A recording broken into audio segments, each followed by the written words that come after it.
আপনারা হয়তো ভাবছেন যারা আমার গৌরকে ভালোবাসে তাদের বুঝি এমনি করে কাঁদতে, তাহলে যে আমার গৌরকে কেউ ভালোবাসে, কৃষ্ণকে ভালোবাসলে যদি এমন কাঁদতে,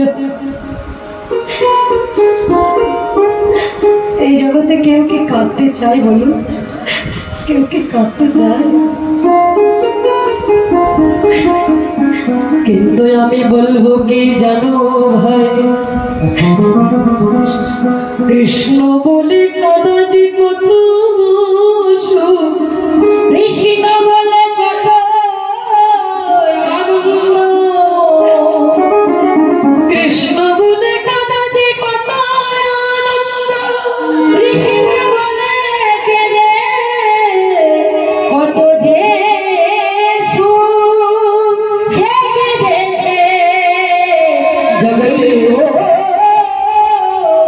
অনেকের অনেক সম্পত্তি আছে, অনেকের অনেক ধন আছে, কোটিপতি আছে, এইসব ধনী কখনো অনুভব করতে পারবে না। এই যে কি সুখ, এই যে কি শান্তি, যারা গৌর প্রাণ গৌর বলে দিবানিশি কাঁদে, একমাত্র তারাই এই সুখের অধিকারী। তাই নরোত্তম দাস ঠাকুর বলছে, গৌরী প্রেম রসার নামে সীতারঙ্গে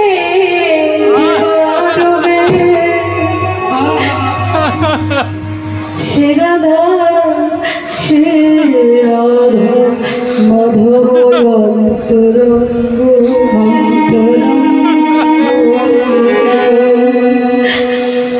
গৌর প্রেম রসনা করে, রসনা মানে গৌর প্রেম সমুদ্রে যে নিত্য নিত্য অবগাহন করে, প্রেম সাগরের ঢেউ তরঙ্গ যার হৃদয় সবসময় দোলায়, সেই তরঙ্গে যেবার ডুবে সেই রাধা মাধব অন্তরঙ্গ, রাধা মাধবের অন্তরঙ্গ যদি কেউ হতে চাও তবে গৌর প্রেম সাগরে নিত্য নিত্য তোমাকে ডুব দিতে।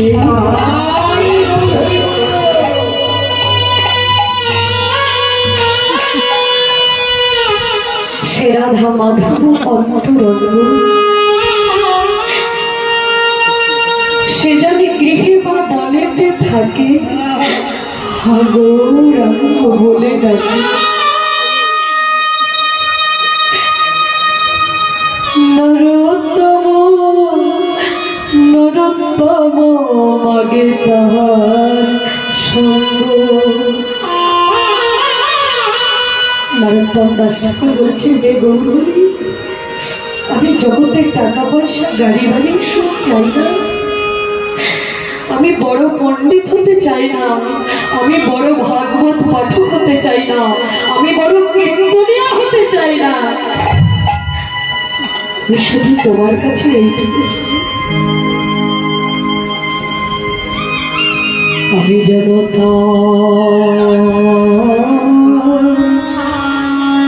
তার সঙ্গে সেই ভক্তের সঙ্গে থাকতে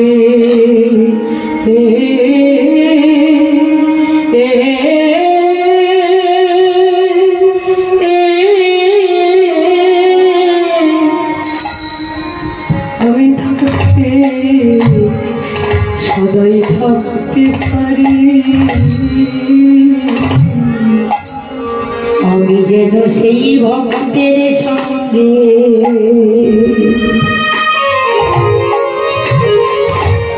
গৌর হরি সদা থাকতে রে।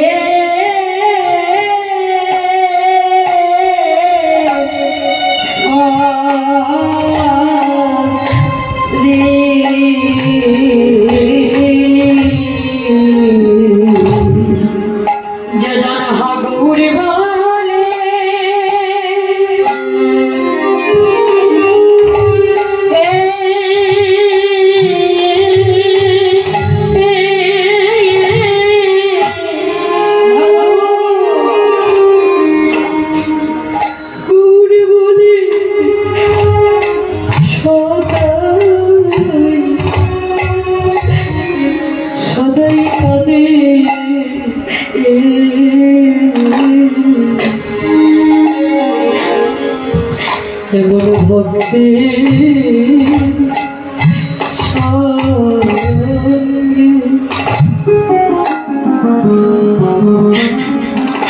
আমি যেন থাকতে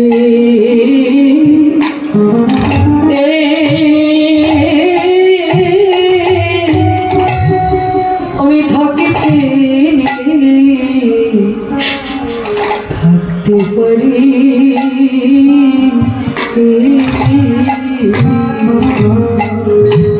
জানি সদাই ভাবগুরি বলে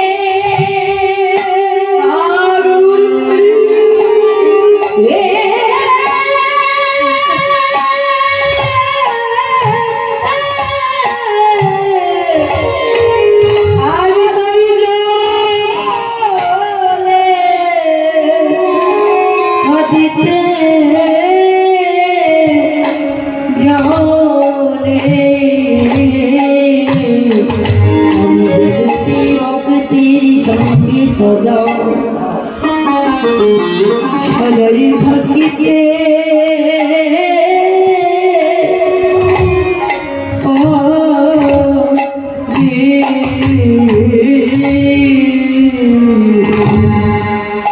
আমি ভালো চাই না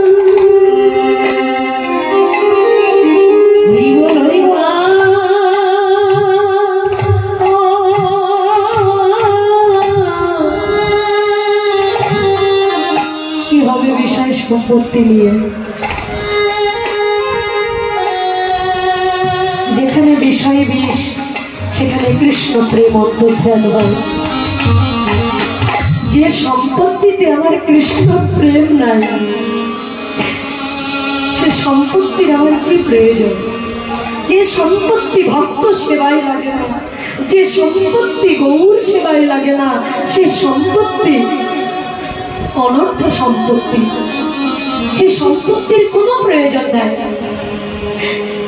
আমি যেন ভক্তের সঙ্গে দিবানিশি থাকতে পারি, আর যদি বাক তুলে কৃষ্ণ বলে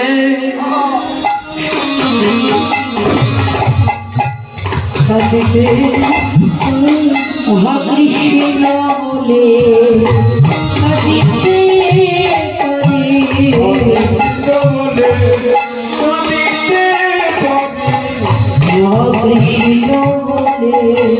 কাঁদিতে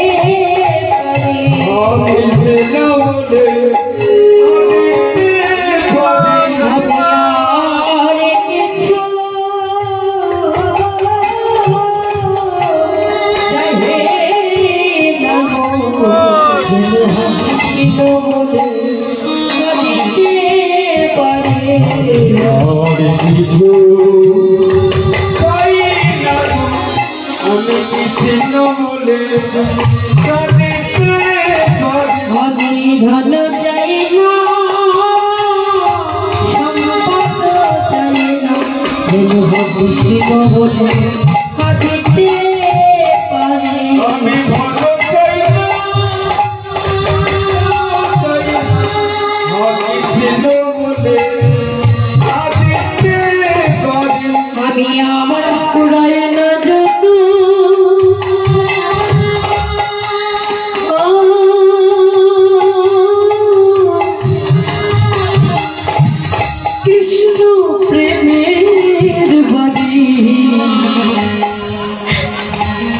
কৃষ্ণ বলে শুধু কাঁদিতে পারি। আমার ঘোরাই না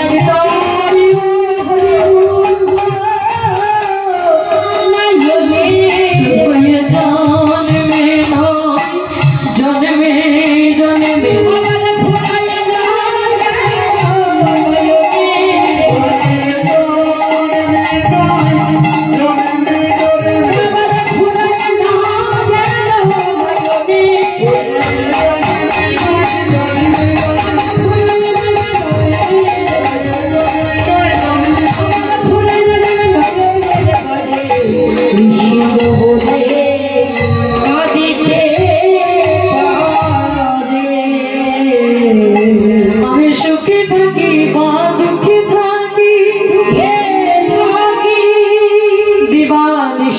গৌর বলে যেন আমি কাঁদতে পারি। এই হচ্ছে ভক্তের চাওয়া। আর অভক্তের চাওয়া ধন দেহি, যশ দেহি, কবিতা সুন্দরী দেহি, এসব কিছু এই জায়গার জিনিস সব এই জায়গায় রেখে আমাদের চলে যেতে হবে। তবে আজ আমার গৌর সুন্দর সেই অভক্তকে ভক্তিপথে টেনে আনতে আর ভক্তের মনে সুখ দিতে ৪,৫০০ বছর আগে আমার গোবিন্দ, আমার রাধারানী কি লীলা প্রকাশ করেছেন, সেই লীলা পুনরায় প্রকাশ করবার জন্য চৈতন্য রূপে নবদ্বীপে আবির্ভূত হয়েছে। তাই নবদ্বীপে আবির্ভূত হয়ে প্রভু আমার মধ্য দিবা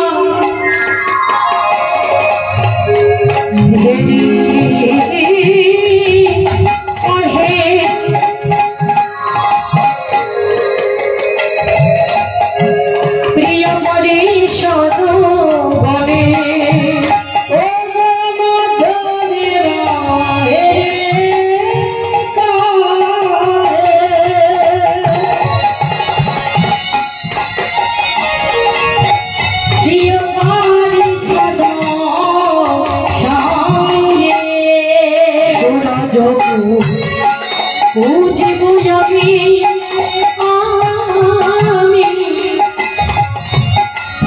যাইব আনলে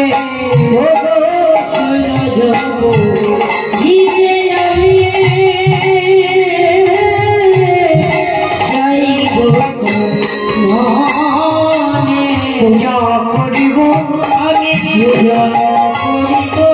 আমি সূর্য দেবে পূজা করিব, আমি সূর্য দেবে পূজা করিব। আজ দিবা ধন্য করে সূর্য দেবা পূজা করিব। আজ পতির পরমাল পাঠাইয়ে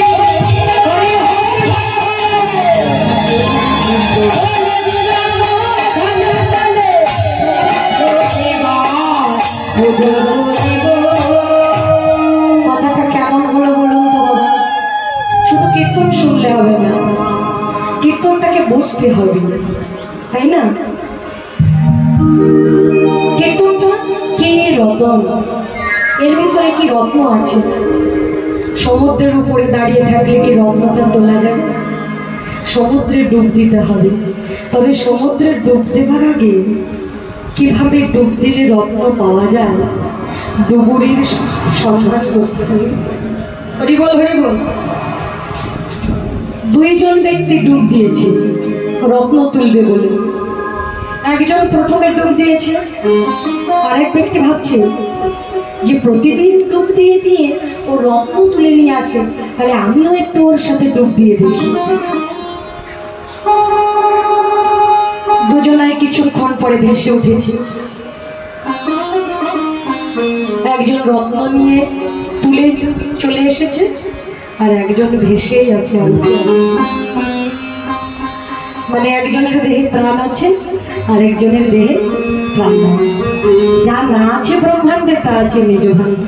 হরিবল হরিবল। দেখুন কে মারা গেল,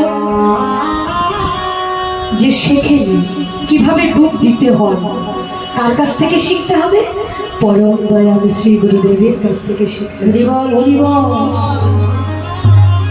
এই জগতে তারাই বলেছে, তারা নিত্য নিত্য মরে মায়ার সংসারে কামনায় আবদ্ধ হয়ে। কিরকম আমরা মরি না? আমরা মরি না, আমরা নিত্য নিত্য মরছি। এই মৃত্যু থেকে বাঁচতে গেলে আর সমুদ্র থেকে রত্ন তুলতে গেলে আগে সদ্গুরু চরণ আশ্রয় করে মন্ত্র শিখে কিভাবে ডুব দিলে, কোথায় খুঁজলে এই গৌর সোনা পাওয়া যাবে, আমার কৃষ্ণ সোনা পাওয়া যাবে, এটা জেনে বুঝে গৌর প্রেম সাগরে তোমরা ডুব দাও। নিতাই গৌর হরি। কিন্তু কথাটা কেমন হলো? বলছে মধ্যদিবা ফেরি কহে পারিষদ গণে, সূরজ পুজিব আমি যাইব কালে। দিবা মধ্যাহ্ন সময় দেখে আমার গৌর হরি বলছেন আজ আমি সূর্য পূজা করি। তা কখনো হয়? আমরা জানি ভক্ত ভগবানকে পূজা করে, কিন্তু ভগবান কি কখনো ভক্তকে পূজা করে? সূর্য হচ্ছে ভগবানের অংশের অংশের অংশের অংশ, তাই তো? একটা ছোট্ট অংশ মাত্র, একটা কলা মাত্র। তাহলে যিনি পূর্ণ ব্রহ্ম সনাতন রাধা কৃষ্ণ মিলিত তনু, তিনি কেন সূর্য পূজা করবেন? তাহলে হয়তো অনেকে মনে করছেন, যারা লেখাপড়া জানেন, একটু বই টই পড়েন, তারা ভাবছেন তাহলে সূর্য আমার মহাপ্রভুর থেকেও বড়। তাহলে মহাপ্রভু কেন সূর্য পূজা করবেন নাকি বাবা? দেখো, প্রভু কেন সূর্য পূজা করতে চাইছে এটা জানতে গেলে আগে জানতে হবে যে রাধারানী কেন সূর্য পূজা করেছে। এর ভিতরে তত্ত্ব লুকিয়ে আছে। রাধারানী কেন সূর্য পূজা করেছে? না, রাধারানী সূর্য পূজা করেছে নিজের জন্য না, সূর্যের মনস্কামনা পূর্ণার্থে রাধারানী সূর্য পূজা করেছে। এই সূর্য যুগ যুগান্তর ধরে সাধনা করলেন ভগবানের।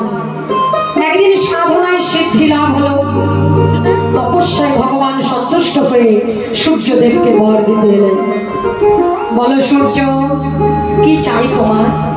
তুমি যা চাইবে আমি তোমাকে তাই দেব। তোমার তপস্যায় আমি সন্তুষ্ট হয়েছি। বলো সূর্য। সূর্য বললেন, প্রভু আমি তোমার কাছে শুধু এইটুকু চাই, তোমার ওই বিলাস মুক্তি রাধারানী তোমাকে যেমন ভালোবাসে, তোমাকে যেমন পূজা করে, তোমাকে যেমন শ্রদ্ধা করে, তোমাকে যেমন ভালোবাসে, আমাকেও যেন তেমনি ভালোবাসে। তুমি যেমন সর্বক্ষণ তোমার রাধারানীকে সঙ্গে নিয়ে থাকো, আমি যেমন রাধারানীর সঙ্গে থাকতে। ভক্তরা কি চতুর জানেন বাবা? কোন নাটক হলে দেখবেন নাটকের ভিতরে যে ভিলেন থাকে সে আগে নায়িকাকে তুলে নিয়ে যায়। নায়িকাকে তুলে নিয়ে গেলে কি হয় না, নায়ক অনায়াসে সেখানে পৌঁছে যায়। হরি বল। তত্র ভক্তরা চতুরের শিরোমণি। হরি কথা কৃষ্ণ কথা বড়ই মধুর, যে জন কৃষ্ণ ভজে সে বড় চতুর। তাহলে কে বলে ভক্তরা দরিদ্র, কে বলে ভক্তরা মূর্খ, কে বলে ভক্ত বুদ্ধি নাই? অনেকে বলে যারা শিক্ষিত বেশি, যারা চাকরি বাকরি করে, যে বেশি পড়াশোনা করে, তারা হয়তো ভাবতে পারে আজকালকার যুগের ছেলে মেয়েরা যে যারা ভক্ত তারা লেখাপড়া জানে না, তারা পড়াশোনা জানে না, তো ওই পরের দাঁড়ে দাঁড়ে ভিক্ষা করে বেড়ায়, আর ওই পেটের দায়ে দুটো হরি কথা কৃষ্ণ কথা বলে। কিন্তু না গো মা, যারা ভক্ত তারা বিষয়ী মানুষের থেকেও, সংসারী মানুষের থেকেও বড় চতুর। ভক্তরা বেশি পরিশ্রম করে না কেন? ফাও পরিশ্রম করে কি হবে? সম্পত্তি তো এখানেই রেখে চলে যেতে হবে, তাই তো নাকি? আমি টাকা রোজগার করছি, আমার স্বামী টাকা রোজগার করছে, আমার পিতামাতা রোজগার করেছে, আমার ছেলেও রোজগার করছে, টাকা সব ব্যাংকে রেখে যাচ্ছে, কেউ ভোগ করতে পারছে? সবাই খেটে যাচ্ছে, সবাই পরিশ্রম করছে, সুখ কিন্তু কারো হচ্ছে না, ভোগ কিন্তু কেউ করতে পারছে না, শুধু ফ্ল্যাটের উপরে ফ্ল্যাট কিনছে, টাকা খরচা করছে, ফ্রিজ কিনছে, এসি কিনছে, টিভি কিনছে, সুখ হচ্ছে? বলুন, আনন্দ হচ্ছে? এত কিছু আছে, বুকে হাত দিয়ে বলুন আপনারা সবাই সুখী? বলুন বলুন সুখী কি বাবা? একটা সংসারী জীবের কাছে শুনে দেখবেন বাবা যে আপনি কেমন আছেন। দাদা ভালো নেই, মেয়েটা বিয়ে দিয়েছি, শ্বশুর বাড়িটা মোটেই ভালো না, ছেলেটা বিয়ে দিয়েছি, বৌমাটা মোটেই ভালো না। আর একটা ভক্তের কাছে জিজ্ঞাসা করবেন, সে মৃদু হেসে বলবে, আমার গোবিন্দ আমাকে ভালোই রেখেছেন। এত ভালো থাকার কথা নয়, আমি যে মহা পাপী, আমি যে কেন কোনো পাপ নাই, আমার মতো পাপী জগতে কেউ নাই। জগায় মাধায় হইতে মহিষে পাপিষ্ঠ, পুরুষের কীট হইতে বিষ্ঠার কীট হতেও আমি অতি জঘন্য। হরি বল, হরি বল। আমার মতো ব্যক্তির কি এত সুখে থাকা উচিত? কিন্তু আমার গোবিন্দ কত করুণা, আমাকে কত সুখে রেখেছে। এ হচ্ছে ভক্তের কথা।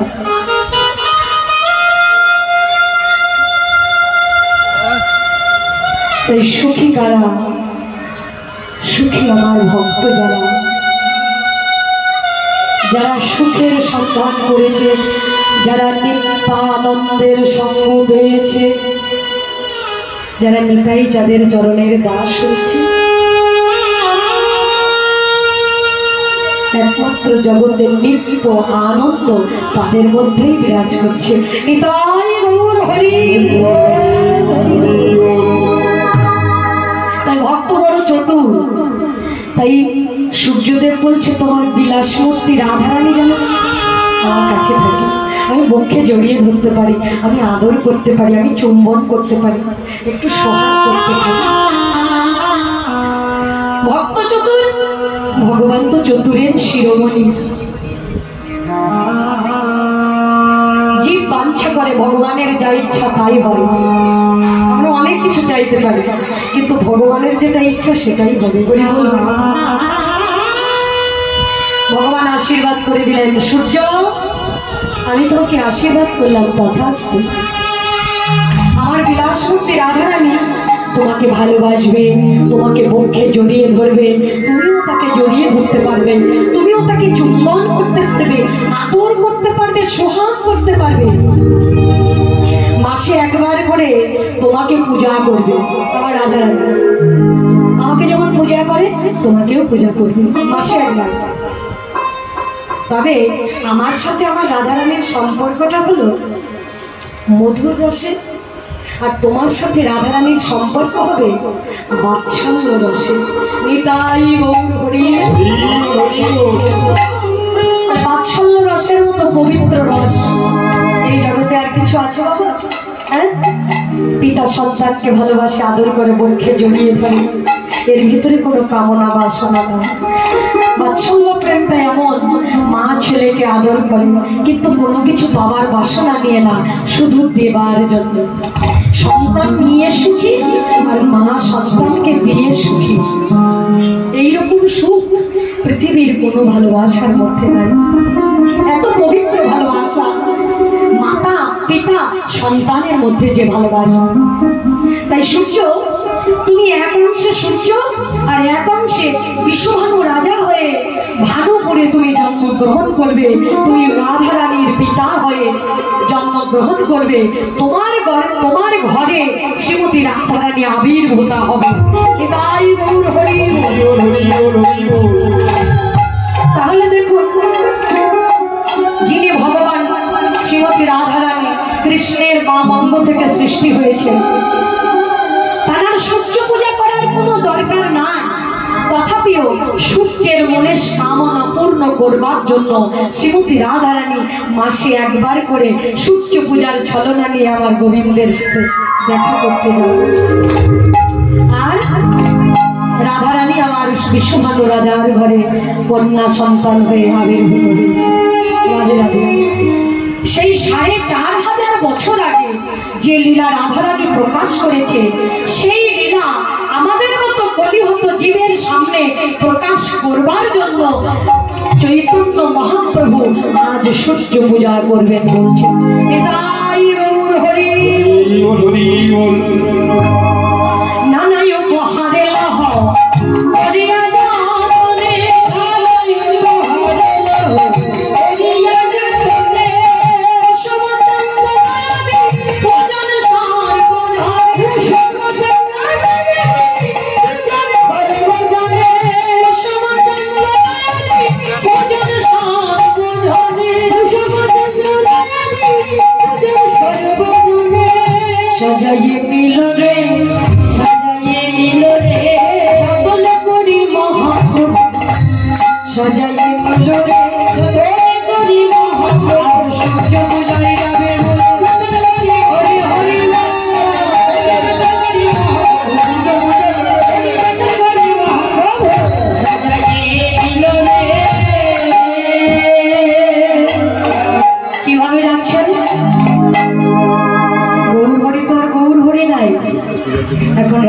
দেবী ভাবে যায়, অর্থাৎ রাধারানীর ভাব জাগ্রত হয়েছে। কেন?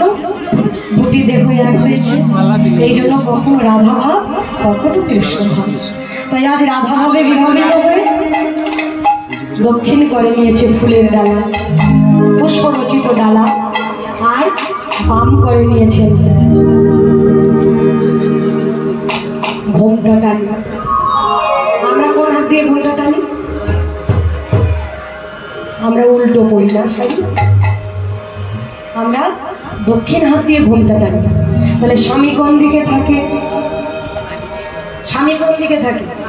তাহলে ঘোমটা যদি এই দিকে থাকে আর স্বামী যদি এই দিকে থাকে, কিরকম হলো? আমরা এখন স্বামীর মুখ দেখতে চাই না, এখন পরপুরুষের মুখ দেখতে চাই। ঘোমটাটা আমাদের উল্টো দিকে নাকি? স্বামী এই দিকে, স্বামী এই দিকে, কিন্তু ঘোমটাটা, কিন্তু আমার গৌর হরি, দক্ষিণে আমার গোবিন্দ, হরি বল হরি বল। বামে রাধারানীও ঘোমটাটা। ব্রজগোপীরা দেখবেন বৃন্দাবনে সামনে আঁচল দিয়ে শাড়ি পরে, তাই না? এটা নিয়ম। সামনে আঁচল দিলে কি হয় না, বামে ঘোমটাটা আসে, তাহলে স্বামীর বদন দেখা যায়। হরি বল হরি বল। এখন অবশ্য আমরা ঘোমটা দিই না, তো ঘোমটা দেওয়ার প্রয়োজন মনে করি না, কারণ ঘোমটা বেশি দিলে স্বামীর পরমায়ু আবার বৃদ্ধি হয়ে যাবে। হরি বল হরি বল। নাকি না? ঘোমটা কেন দিতে হবে? অনেকে বলে ব্যাকডেটেড, হ্যাঁ, এইসব আদিক্ষে থাকি ভালো লাগে বলুন। মাথায় ঘোমটা দেওয়া, মাথায় কাপড় দেওয়া, এত সুন্দর করে চুল বেঁধেছি, হ্যাঁ, নষ্ট হয়ে যাবে না? তাহলে মাথায় ঘোমটা দেওয়া যাবে না। তো মাথায় ঘোমটা কেন দিতে হয়? মাথায় ঘোমটাটা দেওয়া সিঁদুরকে ঢেকে রাখার জন্য। সিঁদুর দেখবেন যখন বিবাহের দিনে স্বামী সিঁদুর পরিয়ে দেয়, সঙ্গে সঙ্গে সিঁদুরটা ঢেকে দেয়, তাই না? তো সিঁদুরটা ঢেকে দেয় কেন? পরপুরুষের নজরে যত সিঁদুর পড়বে তত স্বামীর পরমায়ু ধীরে ধীরে কম হয়ে যাবে, লোপ পেয়ে যাবে। তাই যে নারী পতির পরমায়ু বৃদ্ধি করতে চায় সে সিঁদুর ঢেকে রাখবে, আর যে নারী চাইবে যে আমার স্বামী তাড়াতাড়ি গত হলেই বাঁচে, সে মাথা খুলে রাখবে। তাই ওই হরি বল। আপনাদের ব্যক্তিগত ব্যাপার। রাধে রাধে। তাহলে কি বলছে? এবার রাধারানীর মতো করে আমার গৌর সুন্দর মাথায় ঘোমটা টেনে, ঠিক এইভাবে ব্রজগোপীদের মতো ঘোমটা টেনে দিয়ে দক্ষিণ করে পূজার ডালি নিয়ে মুখ ঝাঁপি বাম করে টানিয়ে বস, মুখ ঝাঁপি করে টানিয়ে বস,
কিশোরী হয়েছে কিশোরী হয়েছে কিশোরীর ভাব শরীর শরীর কিশোরী হয়েছে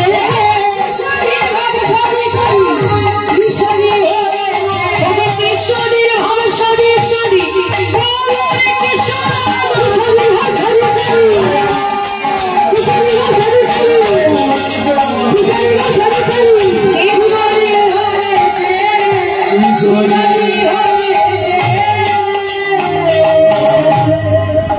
অঙ্গ পুলকিত রাধা ভাবের বিলাসে গো ভাবের বিলাসে